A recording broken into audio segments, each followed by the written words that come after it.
I woke up this morning and it was a perfect day outside. So we are going to take a hike in the woods and also learn how to do a violin bow hold. As we begin our walk, the very first thing that we see is a tall tree at the entrance to the forest. Make sure you're holding your pencil with your violin hand, which is your left hand. We're also going to need a lot of water because it could be a very long hike, so we want to be prepared.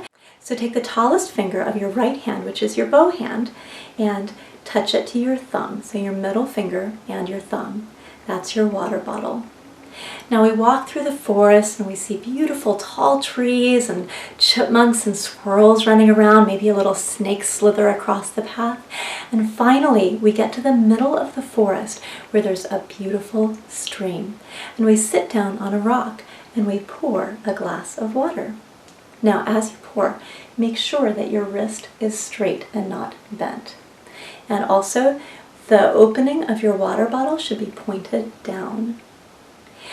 As we're sitting there drinking our water, we hear the sound of a bird up high above our head, and we look up and we see a bird sitting on a branch.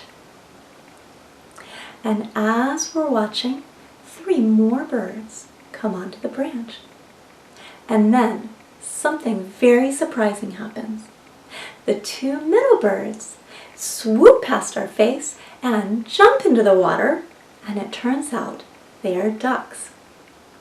Now before we go on, we're going to do a quick check and see how it's going with your bow hold. So look inside of your bow hold and you should see a circle. Sometimes when your ducks jump into the water, your fingers might go straight, but you want to make sure that they stay very curvy.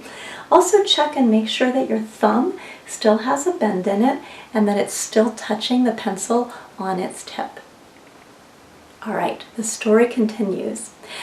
Now turn your tree right side up because we're going to look up in the very top of the tree and you're going to see a raccoon peeking its nose around the tree trunk, just the nose. As we leave the area where the stream is, there's a huge mound of rocks, and at the bottom of the rocks is a cave where there's a bear sleeping. So check your bear cave and make sure there's a big open space inside.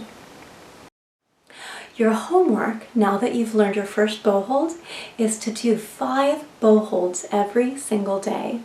And the more bow holds that you do, the sooner you will be ready to play with the bow on the violin. Fantastic work, and thank you for taking a walk in the woods with me.